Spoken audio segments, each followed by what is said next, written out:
હું અંસારી મકબૂલ. સ્વાગત છે આપનું આજનો અમારા પ્રોગ્રામમાં. આજે આપણી સાથે જોડાયેલા છે વરિષ્ઠ પત્રકાર ભાર્ગવ ત્રિવેદી. એની સાથે આપણે જાણીશું કે આજના જે યુવા પત્રકારિતા શીખે છે એને શું શું મુદ્દાઓ ધ્યાનમાં રાખવા જોઈએ. તો ભાર્ગવભાઈ, અમે બતાવશો કે આજના જે યુવાઓ છે એ પત્રકારિતા જે શીખે છે એને શું શું ધ્યાનમાં રાખવું જોઈએ.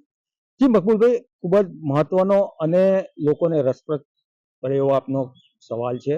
હું ખાસ યુવાનો માટે જો વાત કરું તો આજનો જે યુવાન છે ખૂબ જ યંગ જનરેશન ખૂબ જ આગળ વધી રહી છે અને વિકસિત ભારતમાં તેઓ ખૂબ જ મદદરૂપ થઈ રહી છે. સાથે સાથે કેન્દ્ર સરકાર અને રાજ્ય સરકારની જેટલી પણ યોજનાઓ છે તેનો સંપૂર્ણ લાભ આ યુવાનો જો મેળવે તો આવનારા સમયમાં જે પ્રધાનમંત્રીનું જે લક્ષ્ય છે વિશ્વગુરુ બનવાનું એ તરફ ચોક્કસ આપણો જઈ શકીએ એમ છે. હવે વાત કરીએ પત્રકારત્વની.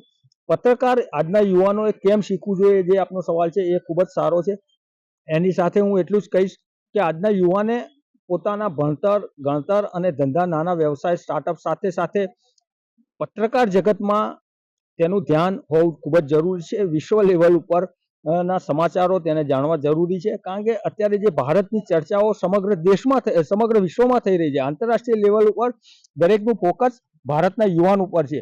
જે અત્યારનો જે 8 થી 10 વર્ષ પહેલા જે યુવાનો પહેલા વિદેશ જવા માટે આકર્ષાતો હતો, પરંતુ કેન્દ્ર સરકાર અને રાજ્ય સરકારની એટલી બધી યોજનાઓ છે તેનો લાભ લઈને ભારતમાં જ રહીને તેઓ પોતાની કેરિયર બનાવી રહ્યા છે. એટલા માટે કે ખાસ પત્રકારત્વ મેઇન સબ્જેક્ટ છે. પત્રકારત્વ એને સમાચારોને આદાન પ્રદાન જે થાય છે અત્યારનું જે સોશિયલ મીડિયા છે, સોશિયલ મીડિયાના માધ્યમથી જે કંઈ યુવાન જાણે છે એટલે પોઝિટિવલી જે કંઈ પણ જાણે છે તેની તરફ આકર્ષે છે અને તેના તરફ આગળ વધે છે અને પોતાનો વિકાસ અને પોતાનું ભવિષ્ય ઝંખે છે.